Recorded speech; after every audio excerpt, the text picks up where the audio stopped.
आप देख रहे हैं न्यूज नाउ 24/7 ताज़ा खबरों के लिए हमारे साथ बने रहें। प्रधानमंत्री नरेंद्र मोदी ने आंध्र प्रदेश के विशाखापट्टनम में बुधवार को 19,500 करोड़ रुपए से अधिक की लागत वाली विभिन्न रेलवे और सड़क परियोजनाओं का लोकार्पण, शिलान्यास और उद्घाटन किया। ये परियोजना कृषि, व्यापार, पर्यटन और क्षेत्रीय आर्थिक गतिविधियों को बढ़ावा देगी। उन्होंने बताया कि आंध्र प्रदेश ने 100% रेलवे विद्युतीकरण पूरा कर लिया है और राज्य में 7 वंदे भारत ट्रेनें और अमृत भारत ट्रेनें भी संचालित किया जा रहा है, जिससे यात्रा सुविधाओं में सुधार हुआ है। यह विकास आंध्र की $2.5 ट्रिलियन की अर्थव्यवस्था के दृष्टिकोण की नींव तैयार करेगा। आंध्र प्रदेश को पहले से श्री सिटी के रूप में मैन्युफैक्चरिंग हब का फायदा मिल रहा है। हमारा प्रयास है कि आंध्र प्रदेश इंडस्ट्रियल और मैन्युफैक्चरिंग के क्षेत्र में देश के टॉप स्टेट्स में शामिल हो।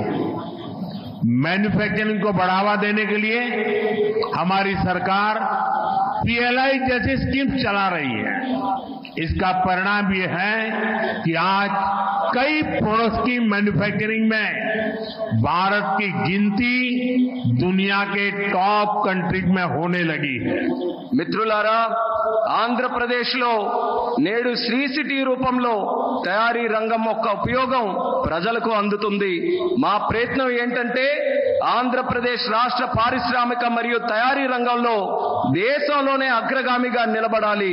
తయారీ రంగాన్ని ప్రోత్సహించడానికి మా ప్రభుత్వం పిఎల్ఐ లాంటి స్కీమ్స్ ని ప్రోత్సహించడం కూడా జరుగుతుంది. దీని ఫలితంగా నేడు భారతదేశం మొబైల్ తయారీ రంగంలో ప్రపంచంలోనే ఉన్నతమైనటువంటి ర్యాంకింగ్స్ లో స్థానం కూడా సంపాదించుకుంది. साथियों, आज नए विशाखापट्टनम शहर में साउथ कोस्ट रेलवे जोन मुख्यालय की भी फाउंडेशन रखी जा रही है।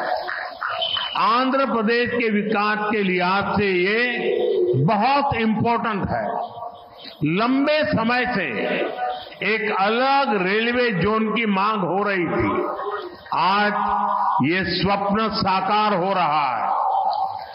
మిత్రులారా, నేడు విశాఖపట్నం నగరంలో సౌత్ కోస్ట్ రైల్వే జోన్ ప్రధాన కార్యాలయానికి పునాది కూడా వేస్తున్నాం.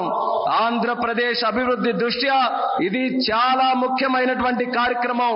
ప్రత్యేక రైల్వే జోన్ కావాలన్న డిమాండ్ చాలా కాలంగా ఉంది. అటువంటి ఈ కళ, ఈ చిరకాల కోరిక ఈ రోజు నెరవేరబోతుందని తెలియజేసుకుంటున్నాను. साउथ कोस्ट रेलवे जोन का मुख्यालय बनने के बाद इस पूरे क्षेत्र में कृषि और व्यापार से जुड़ी एक्टिविटीज का विस्तार होगा। इसके अलावा टूरिज्म क्षेत्र और लोकल इकोनॉमी को भी प्रगति के नए अवसर मिलेंगे।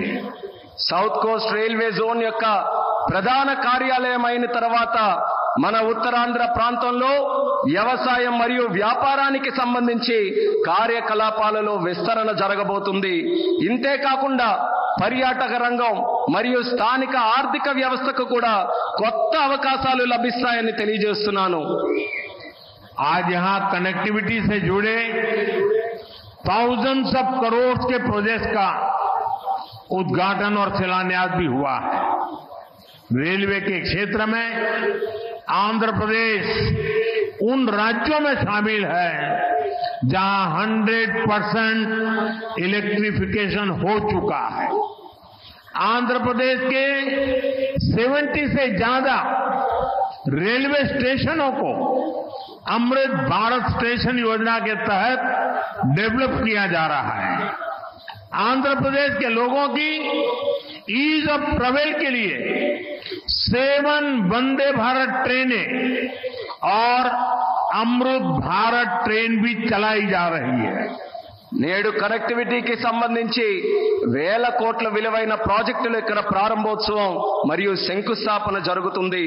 రైల్వే రంగంలో ఆంధ్రప్రదేశ్లో నేడు 100% విద్యుతీకరణ జరిగింది. ఆంధ్రప్రదేశ్లోని 70కి పైగా రైల్వే స్టేషన్లు అమృత్ భారత్ స్టేషన్ల కింద అభివృద్ధి చేయబడుతున్నాయి. ఆంధ్రప్రదేశ్ ప్రజల ప్రయాణ సౌలభ్యం కోసం 7 వందే భారత్ రైళ్లు అలాగే అమృత్ భారత్ ట్రైన్లు కూడా నడిపి నడిపిస్తున్నామని తెలియజేస్తున్నాను.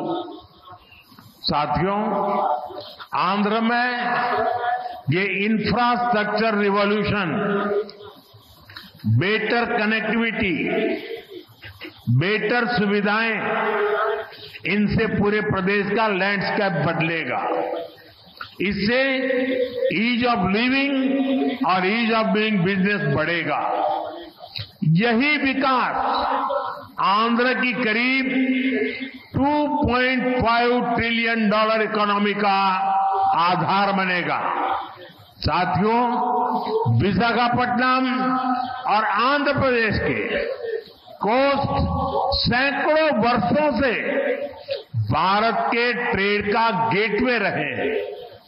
आज भी विशाखापट्टनम का उतना ही महत्व है. हम समुद्र से जुड़ी अपॉर्चुनिटी के पूरे इस्तेमाल के लिए ब्लू इकोनॉमी को मिशन मोड में बढ़ावा दे रहे हैं. इसके लिए विशाखापट्टनम फिशिंग हार्बर को और आधुनिक बनाया जा रहा है. మిత్రులారా, ఆంధ్రాలో ఈ మౌలిక आपको यह वीडियो पसंद आया हो तो इसे लाइक करें, हमारे चैनल को सब्सक्राइब करें.